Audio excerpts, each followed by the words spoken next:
Hello, welcome back to another section in English grammar and usage.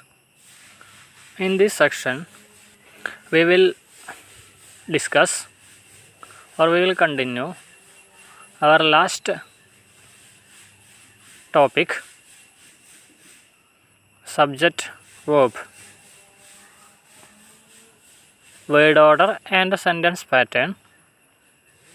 And in our previous section, we have discussed the word order, subject verb plus object we have discussed, and in this section we will continue that portion. So the base structure of a sentence will be like this: subject, verb, object, and we have seen several examples for that. And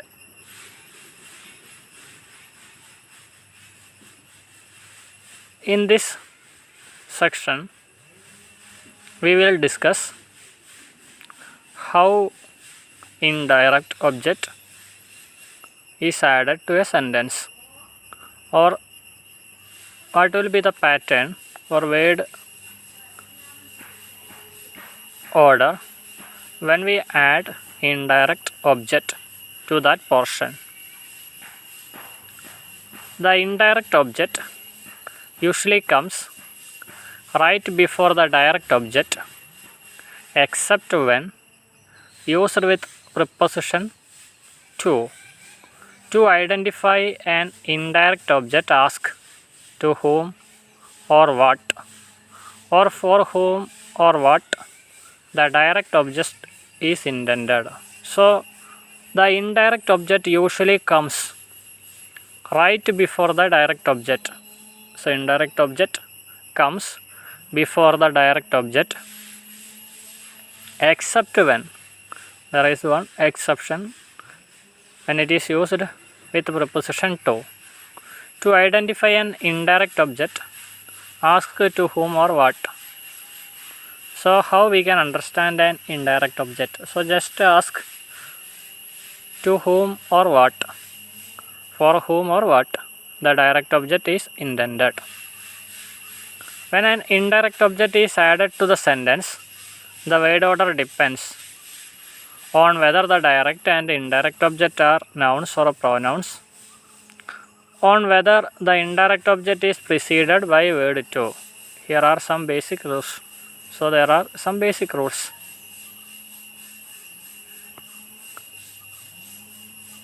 SVOI. The indirect object comes after the direct object when it is formed with the preposition to. So the first rule is, when the indirect object comes after the direct object when it is formed with the preposition to. When it is placed here, it is called the object of the preposition. Examples: he gave the car to his friends. Subject, verb, object, indirect object. He gave the car to his friends. Indirect object. He gave it to him. So the first rule. So when we use to after a direct object, or the indirect object comes after the direct object when it is formed with the preposition to. He gave the car to his friend. So in this sentence, he gave the car to his friends. So he gave what? That is direct object, the car, to his friends. ടുവിന് ശേഷം ഇത് വന്നു. അതായത് ആദ്യത്തെ rule എന്ന് പറഞ്ഞാൽ, നമ്മുടെ സെൻറ്റൻസിൽ to ഉണ്ടെങ്കിൽ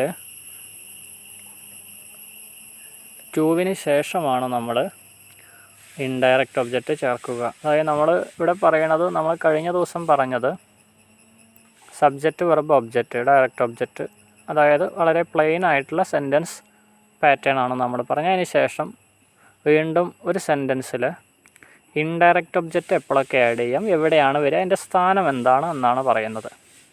അപ്പോൾ ഇൻഡയറക്റ്റ് ഒബ്ജക്റ്റിൻ്റെ സ്ഥാനം നിർണ്ണയിക്കുന്ന പല ഘടകങ്ങളുണ്ട്. അതിലൊന്ന് ആ സെൻറ്റൻസിൽ ടു വരുന്നുണ്ടെങ്കിൽ, ഡയറക്റ്റ് ഒബ്ജക്റ്റിന് ശേഷം ടു വരുന്നുണ്ടെങ്കിൽ ഏറ്റവും ലാസ്റ്റാണ് നമ്മൾ ഇൻഡയറക്റ്റ് ഒബ്ജക്റ്റ് ചേർക്കേണ്ടത്. അതിനൊരു എക്സാമ്പിളാണ് he gave the car to his friend. He എന്നുള്ളത് സബ്ജക്റ്റാണ്, വെർബാണ് ഗേവ്, ദ കാർ എന്നുള്ളത് ഒബ്ജക്റ്റാണ്.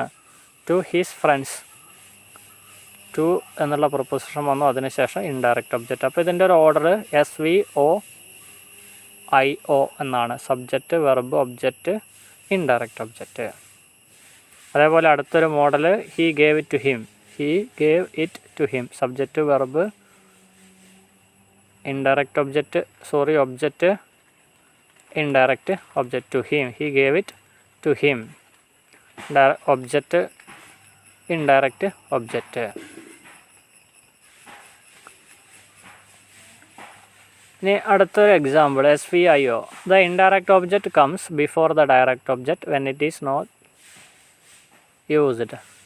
The indirect object comes before the direct object when it is not used. Example നോക്കിക്കോളൂ. He gave his friend the car. To ഇല്ലയെന്നുണ്ടെങ്കിൽ നമ്മൾ എന്ത് ചെയ്യുമെന്ന് ചോദിച്ചു കഴിഞ്ഞാൽ ആദ്യം ഇൻഡയറക്റ്റ് ഒബ്ജക്റ്റ് ഉപയോഗിക്കുക. അപ്പം ടു വന്നാലാണ് പ്രശ്നമുള്ളൂ. ടു വന്നാൽ നമ്മൾ ഏറ്റവും ലാസ്റ്റ് ഉപയോഗിക്കും. അതാണ് അതിൻ്റെ ഒരു ബേസ്. ടു ഇല്ലയെന്നുണ്ടെങ്കിൽ നമ്മൾ ഇൻഡയറക്റ്റ് ഒബ്ജക്റ്റാണ് ആദ്യം വെക്കുക, അതിന് ശേഷമാണ് ഡയറക്റ്റ് ഒബ്ജക്റ്റ് വെക്കുക. അതാണ് അതിൻ്റെ പ്രധാനപ്പെട്ട. He gave his friends the car, he gave dum it, indirect object.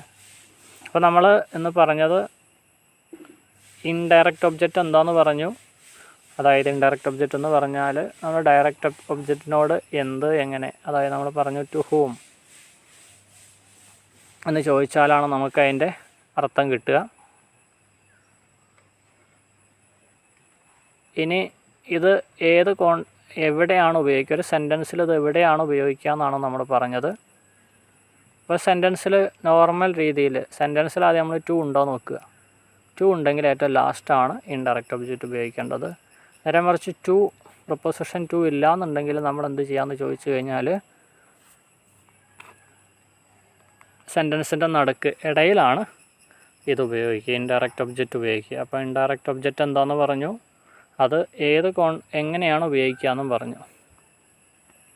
അതായത് ഡയറക്റ്റ് ഒബ്ജക്റ്റിൻ്റെ അടുത്ത് നമ്മൾ വാട്ട് ഓർ ഹൂം എന്ന് ചോദിച്ചാൽ നമുക്ക് എന്താ ഇൻഡയറക്റ്റ് ഒബ്ജക്റ്റ് എന്ന് മനസ്സിലാക്കാനായിട്ട് പറ്റും.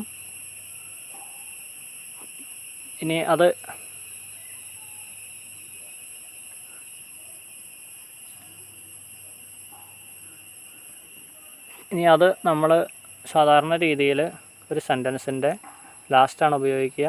നമ്മൾ ടു ഉണ്ടെങ്കിൽ അതിൻ്റെ ഇടയിലും, ടു ഉണ്ടെങ്കിൽ നമ്മൾ സെൻറ്റൻസിൻ്റെ ലാസ്റ്റാണ് ഇൻഡയറക്റ്റ് ഉപയോഗിക്കുക. ടു ഇല്ല എന്നുണ്ടെങ്കിൽ നമ്മൾ സെൻറ്റൻസിൻ്റെ ഇടയിലാണത് ഉപയോഗിക്കുക. ഇതാണ് ഇൻഡയറക്റ്റ് ഒബ്ജക്റ്റ് വരുമ്പോൾ ഒരു സെൻറ്റൻസിൻ്റെ പാറ്റേൺ.